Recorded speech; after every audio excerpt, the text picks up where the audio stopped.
काल महासभा पार पडली. तर या महापालिकेच्या महासभेमध्ये करवाढीचा जो ठराव मंजूर करण्यात आलेला आहे, सत्ताधारी भाजप असेल आणि विरोधी हे सगळेच जण या करवाढीचा विरोध करताना पाहायला मिळतात. मला एक समजलं नाही, विरोधी कोण?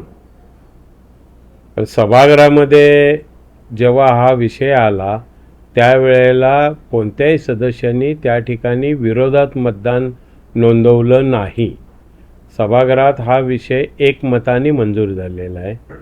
आणि एक पद्धत आहे की महासभेच्या अगोदर जो अजेंडा निघतो त्या अजेंडावर सर्व पक्षीय गटनेत्यांची एक बैठक होते आणि त्या बैठकीमध्ये चर्चा होते आणि त्या चर्चेप्रमाणे आपल्याला सभागृह चालवलं जातं.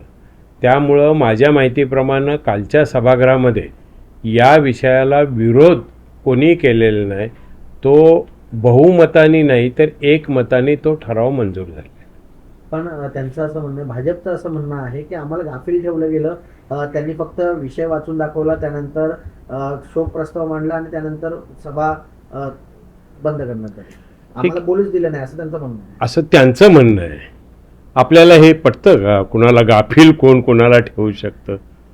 अजेंडा येतो, अजेंडावर चर्चा होते, त्याच्यावर गटनेत्यांची बैठक होते, गटाची बैठक होते आणि त्याच्यानंतर सभागृहामध्ये विषय येतो.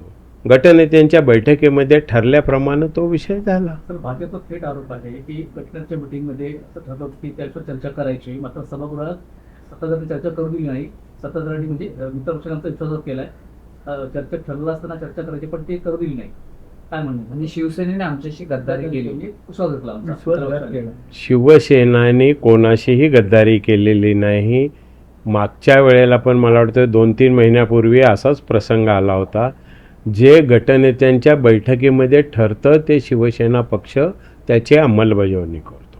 आता त्याला जर तुम्ही गद्दारी म्हणत असाल तर नाही त्याबद्दल काय बोलू शकत, परंतु गटनेत्यांच्या बैठकीमध्ये ठरल्याप्रमाणेच त्या ठिकाणी सभागृहामध्ये विषय येतात आणि ते मंजूर केले जातात. त्यांचा तोच मुद्दा आहे की चर्चा करायचं ठरलं असताना मीटिंगमध्ये चर्चा आम्हाला करू दिली नाही. चर्चा केली, आमच्या राम रेपाळेंनी चर्चा केली, त्याच्यावर कोणी उठलंच नाही, चर्चाच नाही केली.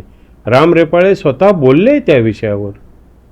भाजपच्या चर्चा बोलूच दिलं गेलं नाही असं त्यांचं म्हणणं आहे. बोललं तर बोलू दिलं नाही का? सभागृहामध्ये तर सगळेच विषय बोलत होते, ते बोललं नाही असं कधीच नाही होत. सभागृहात बोलू देत नाही, आणि आमचा आवाज दाबला जातोय. महासभेत असाच प्रकार घडलेला आहे असं देखील त्यांचा आक्षेप आहे. हे बघा, सभागृहामध्ये मी परत एकदा आपल्याला निश्चित प्रकारे सांगतो की सभागृहामध्ये ज्या वेळेला अजेंडा येतो त्या अजेंडावरती ज्यावेळेस चर्चा होते ती चर्चाच्या अगोदर गटनेत्यांची सर्वांची बैठक होते.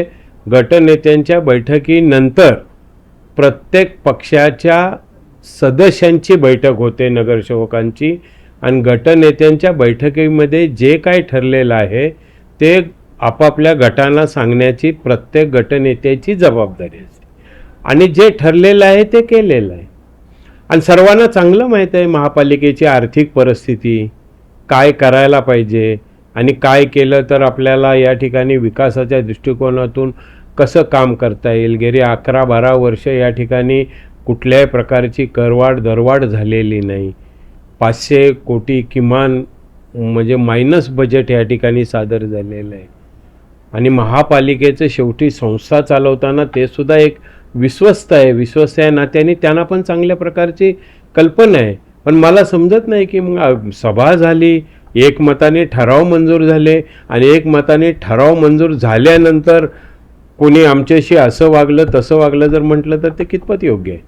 हा प्रश्न आहे की आमदार संजय केळकर देखील म्हणतात की महापालिकेकडे एकतर पैसा नाहीये असं म्हणून छाती बनवण्यापेक्षा 550 ते 600 कोटी कर बाकी थकबाकी आहे, तो पहिले जमा करा आणि नंतर करवाढीच्या संदर्भात.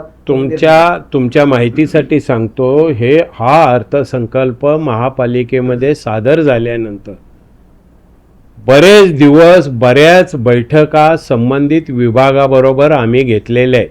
पहिल्या वेळेला महापालिकेमध्ये अर्थसंकल्पाला म्हणजे मंजुरी द्यायच्या अगोदर सर्व विभागाशी चर्चा केलेली आहे आणि सर्व विभागामध्ये महसुली उत्पन्न कशा प्रकारे वाढेल या विश्वस्त या नात्याने आम्ही या ठिकाणी काम केले.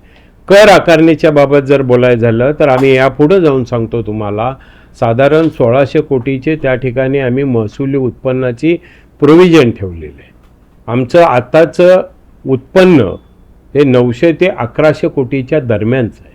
आणि यामध्ये जे कर आकारणी झालेली नाही त्यांना त्या ठिकाणी कर आकारणी लावायची, ज्या ठिकाणी कर आकारणी डायरेक्ट करता येत नाही त्या ठिकाणी सेवाशास्ती लावायची, ज्या ठिकाणी कर आकारणी चुकीच्या पद्धतीने झाली त्या ठिकाणी कर आकारणी करायची.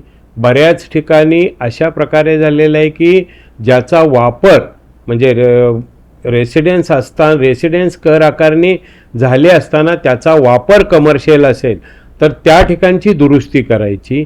आदी बाबीवरती आम्ही सर्व मंडळींनी एकत्रित चर्चा करून हे साधारण हा कराच्या रूपाने आपल्याला महसुली उत्पन्न वाढेल या दृष्टिकोनातून प्रयत्न केले, तशा प्रोव्हिजन केल्यात. आणि आम्ही तशी मला वाटतं काल का परवापासून मुंब्रा विभागापासून दिवा विभागापासून शिबिर आयोजित करणार आहोत.